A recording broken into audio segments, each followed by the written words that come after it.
Hey Jack. Hey man, how are you? I'm alright, I suppose. Hey, what's up, buddy? Nothing, I mean, it's stupid, whatever.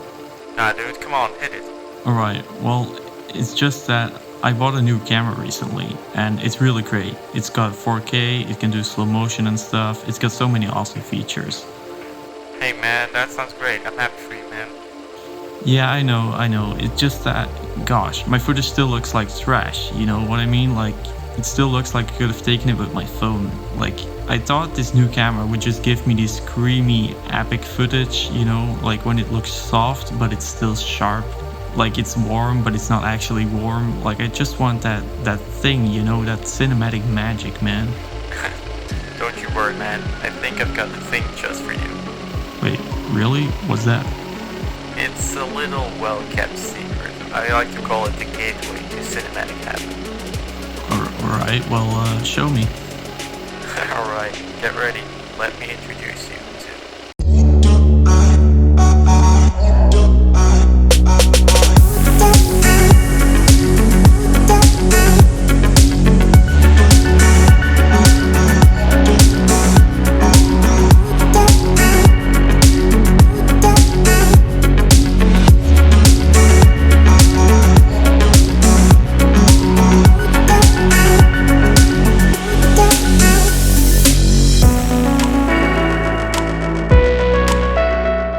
Hey guys, welcome back to another episode of Quick Tip, and today I will be talking about these things.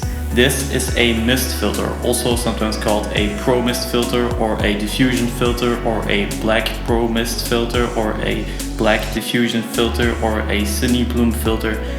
Anyway, they're pretty much all the same thing. Now, what are they? So you know how in like the last 10 years cameras have gotten really good, and we've seen the rise of 4K, 6K, even 8K, and you know digital cameras have gotten so sharp that maybe they're just like a little bit too good, and they actually look too sharp and they start to look a little bit unnatural. So the idea is that you put one of these filters in front of your lens and they will actually slightly blur the image, and they're supposed to take the digital edge of your image and sort of give it that retro vibe, retro look. It also tends to smooth out skin tones. Another effect of Promist filters is that they have very soft highlight roll off, so that the image actually looks a little bit bloomy. You can see that over here with this light that I have. So these effects of these filters can be used to add some ambience to the shot that you're making, and it can make a shot really cinematic. If you look really closely at the filter, you can see that they appear to be very dusty almost. But this is normal because they actually add a bunch of really small black particles to the glass, and the idea is that when the light passes through this filter, the black particles will actually make it so that the light gets diffracted and diffused a little bit. Now, because of the particles in the glass, the mist filters also tend to block a little bit of light, so that might actually decrease your exposure a little bit when you're using them, so that's definitely something to keep in mind. Mist filters also come in many different intensity levels.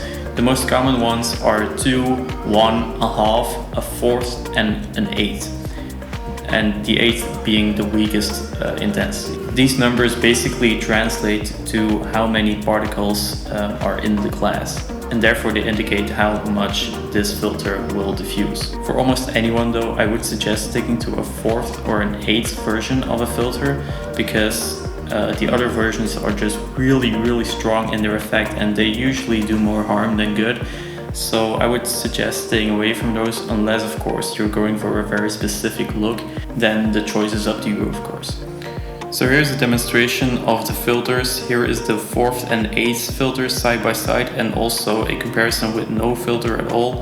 And as you can see, the 1/4 is the most pronounced effect. The eighth is a little bit in between, and no filter of course just looks like a normal camera. I personally decided to return my 1/4 version of the filter because I found that the effect was just a little bit too strong for my taste, but your opinion might be different, of course. There are many different brands that make these Promist filters. The ones that I have are from K&F Concept because they seem like the best value for money because they're not very expensive, but you can also get them from different Moment, Polar Pro for example. Whichever brand or model you prefer though, I highly recommend picking one of these up if you're into cinematic videography. It will give your videos that, it will really be the cherry on the cake of your next big project. But anyways guys, that's it for this quick tip. If you enjoyed the video, please consider subscribing, it helps me out a lot. Alright, thanks for watching, peace.